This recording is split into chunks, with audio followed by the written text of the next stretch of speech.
This podcast was produced by OAR FM Dunedin with support from New Zealand On Air. Welcome to My Business Stars, a podcast series featuring conversations with disabled business owners telling their business stories.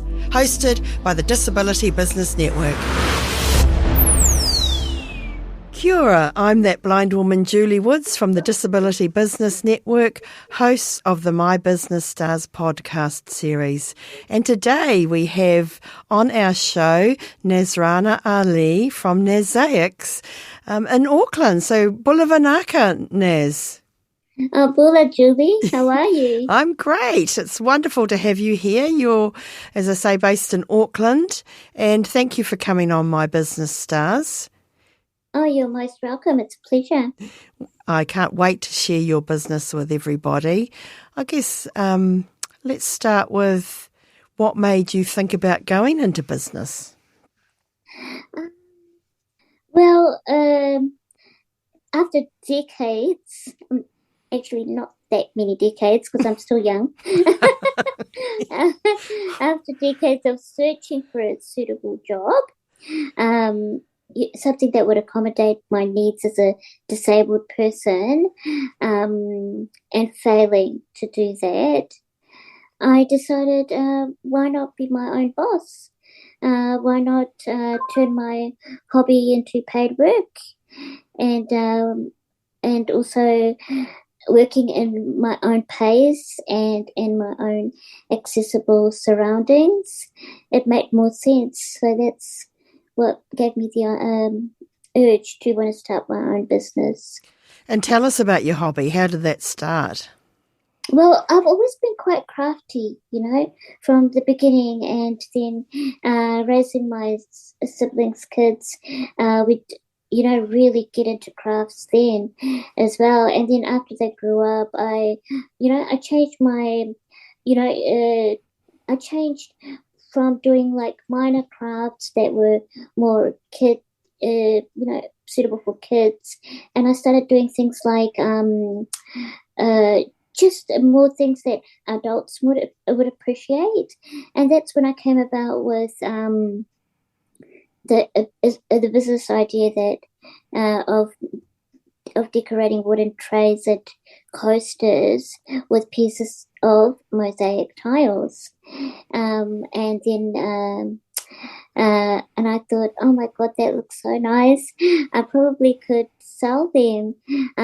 Just because once my mum went overseas and she came back with 3 or 4 of these precious mosaic lamps, and I thought, if somebody is as devoted to these pieces as my mum is, I'm sure that others would also want to purchase something locally or eventually become international as well.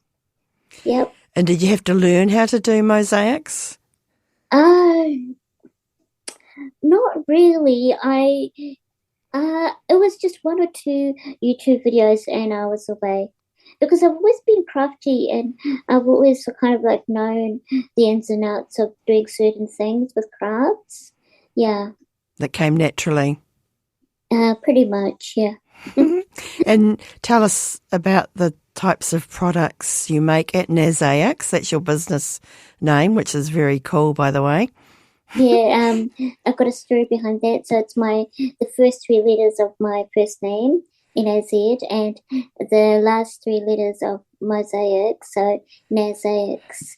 Yeah, and so about my products, at the moment I'm decorating wooden trays and coasters with mosaic tiles, and most of my designs have like a focus on florals, and I absolutely love using bright colours, but that's not to say I have also worked with some beautiful softer tones.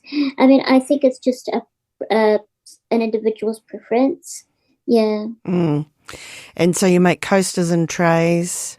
Yep, and but I have also made a customized order for a person. I made I think it was a 50 by 50 frame, decorated it with some wordings and some florals, so you can just hang it on the wall like a framed piece of art. That sounds lovely.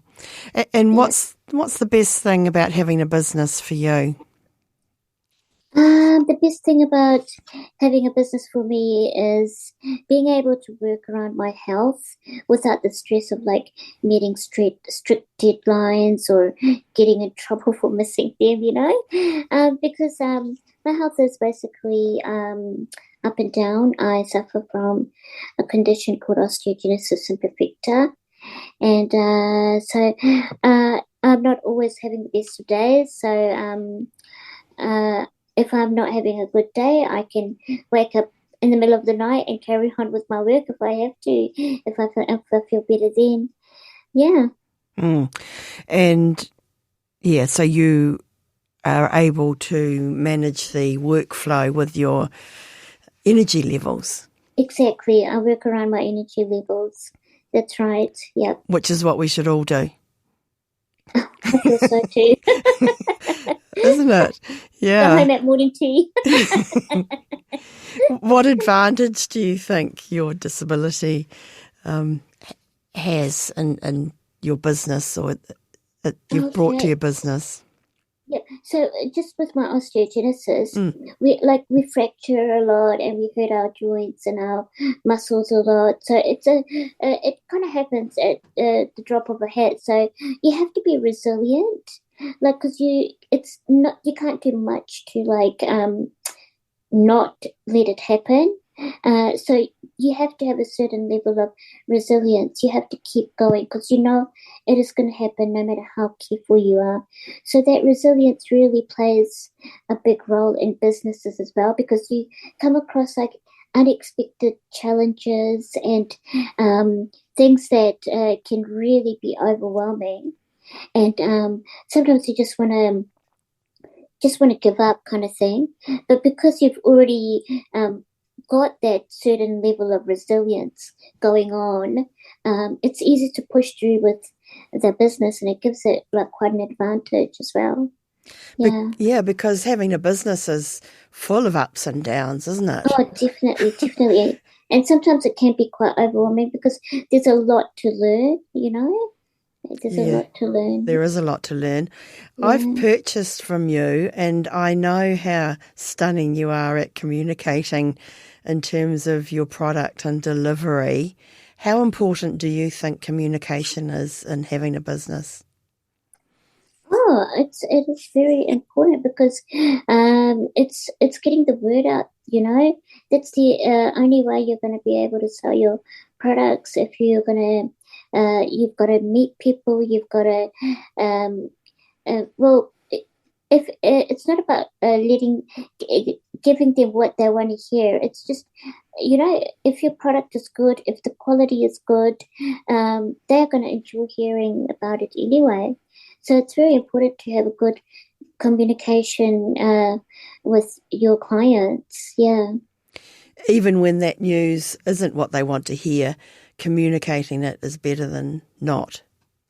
Exactly. Like, once again, I just go back to, like, if I'm not having a good day health-wise and I can't, and I don't think I can meet their expectation, I would definitely, like, not hesitate to communicate with them and tell them, hey, look, just don't have the energy to do something, the last part of your product.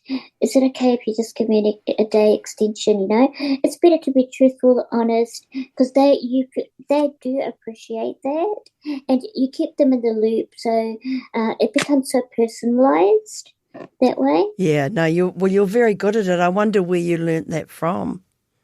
Oh gosh, I just feel like it just comes down to being truth is better than truth trumps, because it does. Not like Donald Trump, isn't? Oh, not like that. Truth trumps. That's cool. Yeah, great line, Naz. Truth does trump. Yeah, but often it makes people feel uncomfortable, and if they're on the back foot or they feel like they're going to let the customer down, they don't always deliver the truth, and you are exceptional at that. Yeah, well, I've from personal experiences, I've always found that whenever somebody, gives me the honest,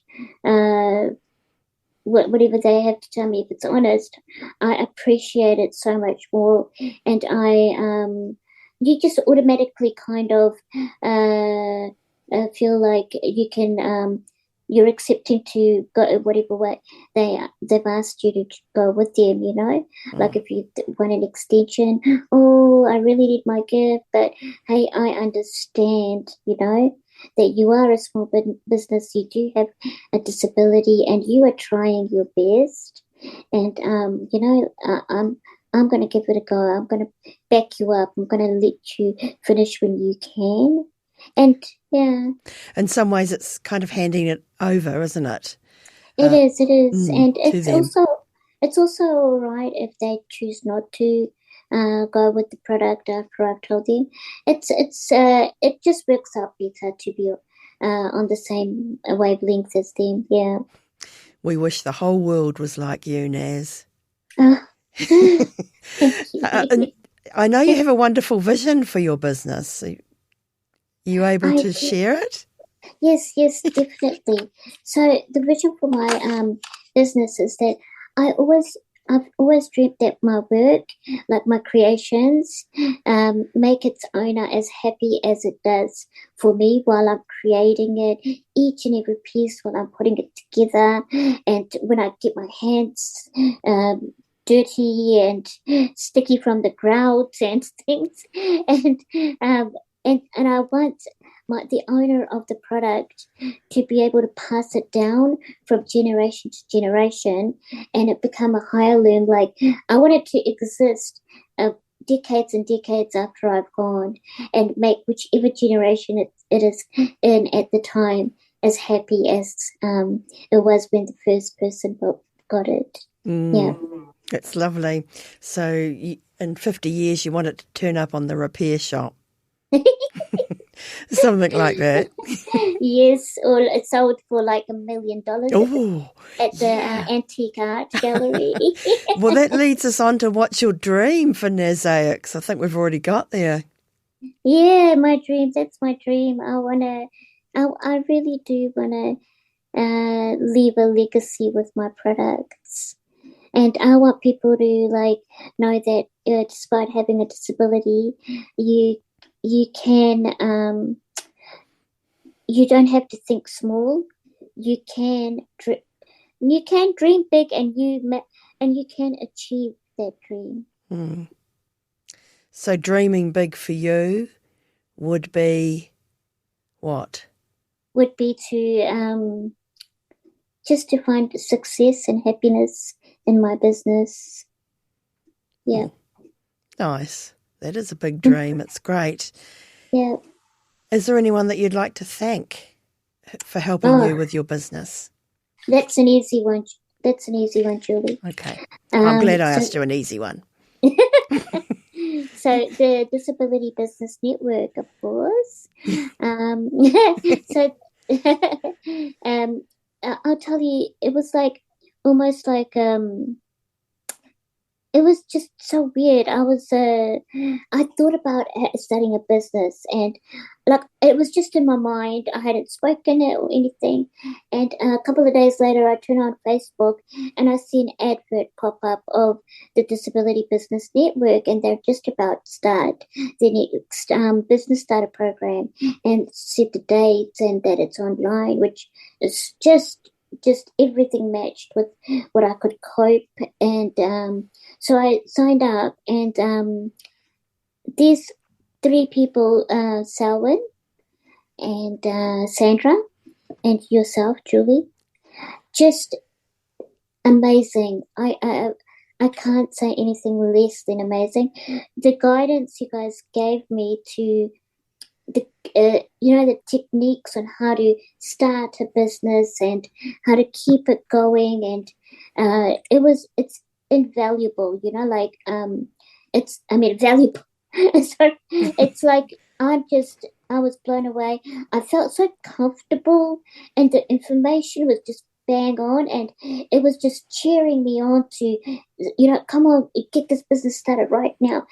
After every lesson, I was basically like, I am going to do it. And that was their focal point, that at the end of the business starter program, you either do it or you drop it.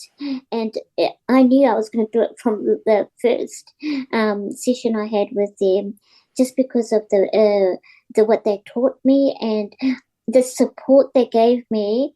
It was amazing, and that friendly people, they've become good friends of mine actually, and I feel like they are there for me even after the course, whenever I need them, and that's something really like not everybody gets to have after they finish up with the course. That's great, and that's one of the reasons we wanted to start the network, was because I found when I started my business and I went to networking meetings, there was no one there that looked like me. Yeah. There were no other blind women in the room, or people in wheelchairs or disabled people, and to be with each other is such great support. And to hear you say that, just affirms that. It's like you're wrapped up in a nice cozy blanket when you're around them, because you feel safe. You feel like they're gonna teach you what you need to know, and you're gonna feel happy at the same time. It's really priceless, and I've become a great fan of all three of them. All three of you guys. So much so, you are the network social media champion. That's correct. And and it's so awesome. I get to liaise with the other students, so to say, of the Business Starter Program, and I get to help promote them by putting posts up of their business on our Disability Business Network social media groups, and it's so pleasurable, just it's hearing their hunger for their business to succeed as well, and it's an awesome job, and I'm really happy that I got that position actually. Yeah, we're fortunate too, and it's about believing in people, isn't it? Oh, definitely. And I find that sometimes being, someone that has a disability, people kind of downplay you as if you are not, you cannot achieve things that the average person can. And that's why we tend to work a bit more harder to prove ourselves to others. And so it's just awesome when you've got your own business. You don't have to keep on proving to your boss, I can do this. You are doing it anyway, and you're having fun because you don't have that added pressure. Yeah. Who wants to be average anyway? Oh, who wants to be average, Julie? We don't want to be average, do we, Naz? Nah. Tell us what you're working on at the moment. Right now, I've got these beautiful coasters that I'm doing. They've got a nice floral design in the middle, and they've got quite a bright red in the background. And they're not actually orders for anybody, but I'm myself making a website. I've never even thought I'd make a website on my own, but I said to myself, give it a go, girl. YouTube is there. Teach yourself. And so I'm making this website, and I'm making these coasters to put up on my new website as well. Yeah. Sorry, the website is for my business, Nazaics. Right, that's the website name? Yep, it's just going to be nazaics.co.nz. Yep. And what other ways can people contact you? How can they follow you on Facebook and Insta? I'm on Instagram, as Nazaics. I'm on LinkedIn as Nazaics, and I have not got a Facebook page yet, but hopefully after my website is up and running and I've got some time, I'll create that. I've also got little cards that business cards that I put with orders and send away, or, if I'm just at the shopping mall, I drop it as I go, as I'm rolling. Like a little paper trail. Yeah. Of Nazaic cards. Follow I'm that just woman. kidding about it. That's wonderful, Naz. And do you have an email address? I do. I've got my Nazaics one, which is nazaics@hotmail.com. And I've also got my personal one, if anybody wants it. I can also be reached at my cell phone number as well. Yes, what's your cell phone number? My cell phone number is 021 298 0537. Wonderful. Thank you, Naz. Most welcome. We're at the end. It's amazing how quickly that's gone. So thank you for coming on to My Business Stars and being a star. You are one. We think what you do is awesome, and we can't wait to see what you do in the future as well. So thank you for coming on today. Oh, thank you, Julie. Thank you so much for having me. It was a pleasure. You've been listening to My Business Stars. I'm that blind woman, Julie Woods, from the Disability Business Network, and this podcast has been proudly sponsored by CCS Disability Action. The Disability Business Network is the only business network in Aotearoa, New Zealand, dedicated to business owners who live with an impairment. If you are disabled, own your own business, and would love to mix with people who look like you, then join us today at the Disability Business Network. You can find us at disabilitybusinessnetwork.org, or you can contact that blind woman, Julie Woods, on 021 913 513, or email julie@thatblindwoman.co.nz. At the Disability Business Network, we believe in disabled people being successful in their own businesses and becoming business stars. This podcast was produced by OAR FM Dunedin with support from New Zealand On Air.